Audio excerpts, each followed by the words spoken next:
magical internet friends. Today I'm going to be answering some of your guys' questions that you ask me on social media. But before we do, don't forget to give me a thumbs up if you're into the Sailor Moon vibes my hair is giving out. And don't forget to swish and flick the subscribe button down below to be a part of my Slitherbell army here on YouTube. Let's jump right in. Did anyone ever mistake you for your twin and vice versa? Story of my life. Honestly, it's happened so many times, I can't even count how many times it's happened. The weird thing is that always, like, people who know me but don't know my sister, if they see my sister somewhere, they're always like, oh, that looks like Marybelle, but I'm not sure, and so they don't end up approaching my sister, and then they end up like messaging me or asking me, hey, were you here on this day? And I'd be like, oh no, that was my sister. They're like, okay, yeah, I felt like you looked kind of different. But I have had so many people that, okay, not so many people, but a good like small, like a good handful of people that have come up to me, that have hugged me, that have been like, oh my God, Isabel, blah, blah, blah. And I'm like, I'm not Isabel. I'm her twin. It's so cute because when people do that, they're like, oh my God, I'm so embarrassed. But it's really not that, to me, it's not that embarrassing at all. I get it, we're twins and that's gonna happen. For the most part though, people who know both of us can tell right away. If like they see me on the street, they'll know it's me. If they see her on the street, they'll know it's her. Funny enough, the people who have the hardest time with telling us apart is family members. And obviously not like my parents or my older sister, they can tell us apart just fine, but it's like extended family. Still, like, they'll be like, I'll have like purple hair and my sister will be brunette, and they'll be like, and I've had like consistently like different colored hair, and they'd be like, oh, Isabel, like, no. How many times? Like, you just saw me, you know that I have purple hair and that Isabel's brunette. It's not like when we were little where we looked really, really similar. It's like there are some very obvious tells. So I'm just like, how are you not getting it? For family members, no excuse. For everyone else, like, there are excuses, you're fine. But for family members, you should know. Rant done. If you'd get the opportunity to speak a new language fluently right away, which one would it be and why? Right off the bat, I would say Swedish, because there's several reasons for this. The main reason is that for the last few years, I have been wanting to learn how to speak Swedish because there's like no Swedish that's spoken here in Canada, at least not around me. So it was always, it was a language that I thought sounded really beautiful. It sounded very foreign to my ears. Honestly, the reason why I started getting into the Swedish language was, it's gonna sound so funny to some of you guys. Back in the day in like 2013, I did this like multi-language cover of Frozen's, what is that song called again?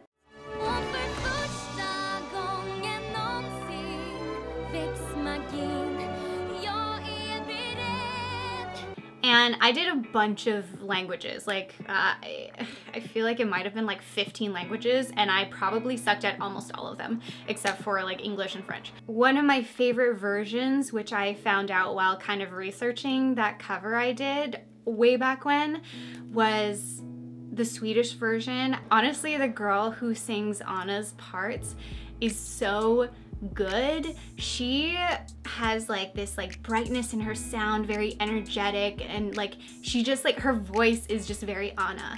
So it was basically ever since Frozen and hearing the Swedish version of Frozen that I was like, oh my God, this language.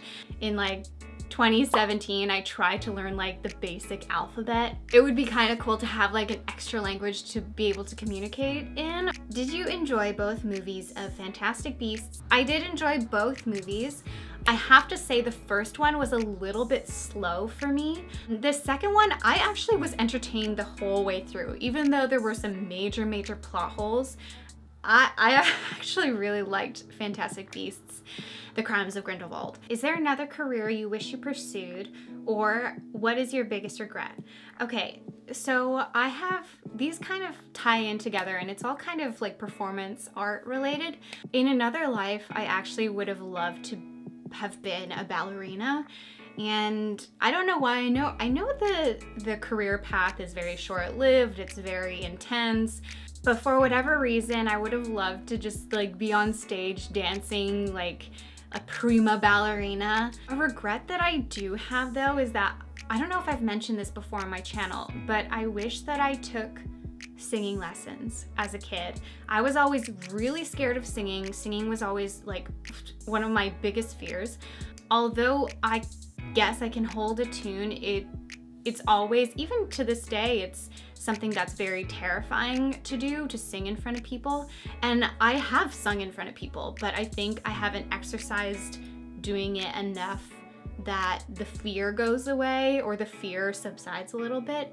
I grew up with my older sister being more of like the singer of the family, and I was more like the actor. So I kind of like left the singing territory to her and I just did the acting stuff.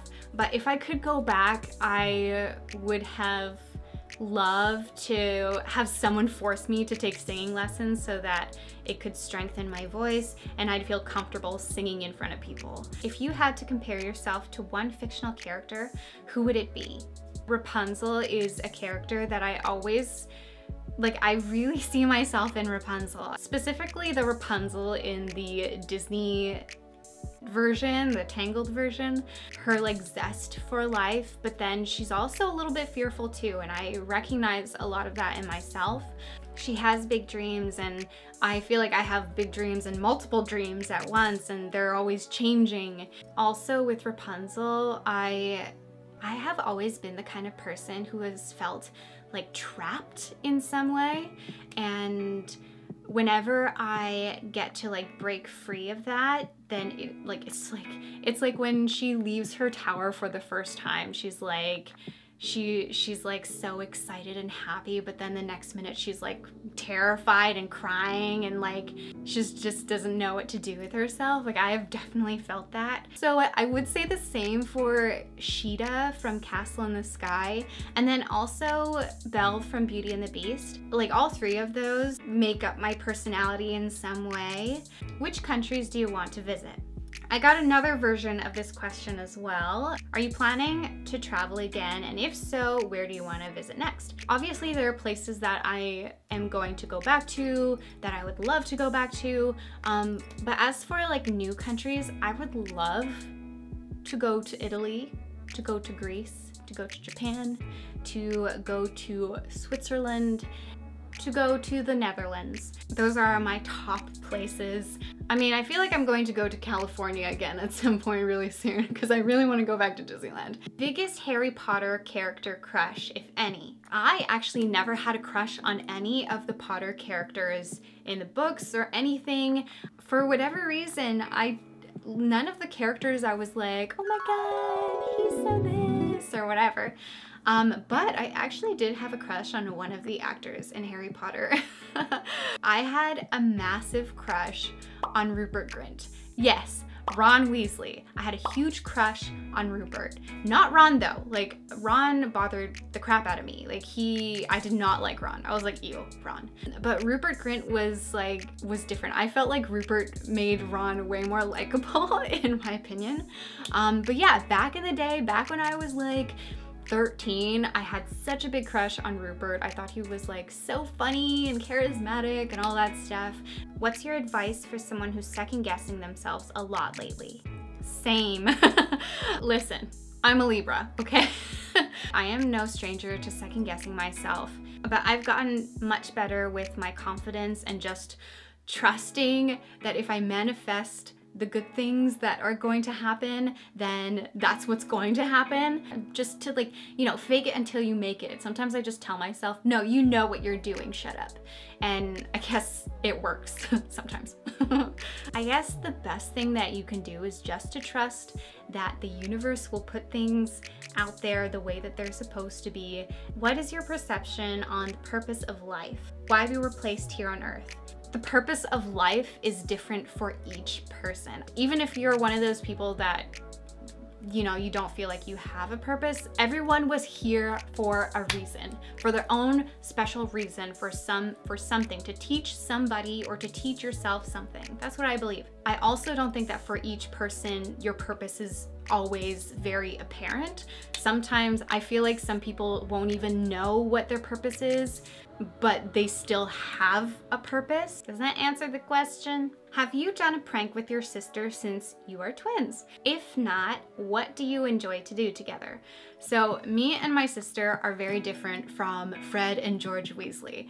We are not like the prankster type of twins. When I was like 7, I remember switching places with my sister to try to see if our friends would be able to guess, and they weren't able to guess. So it worked. I guess that's like the furthest thing we have ever done to pranking people with our twinness. Like, me and my sister are like the best of friends. We do almost everything together.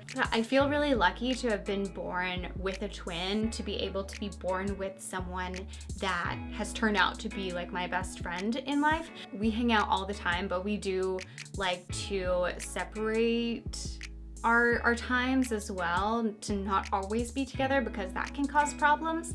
I remember when I was starting to enter adulthood, I really wanted to be independent, and that like really hurt my sister's feelings, but I felt very much like stuck in a box of like the twin box, and I was just like trying to like ram at the doors, trying to get myself out of that.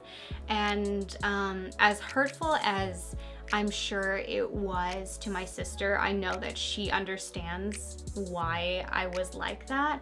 Yeah, that could be a story for some other time, but yeah, I was very much like, I want to be different. That is it for my Q&A for today. If you have more questions, then I will probably be doing another Q&A either next month or the month after that. So just leave more of your fun questions or burning questions in the comment section. So I hope you guys enjoyed this. I hope you learned a little bit more about me, and I hope you had fun watching, and I had fun filming this. Yes. Don't forget to check out my links down in the description box. I'm done yapping for now. Take care, everybody. Much love.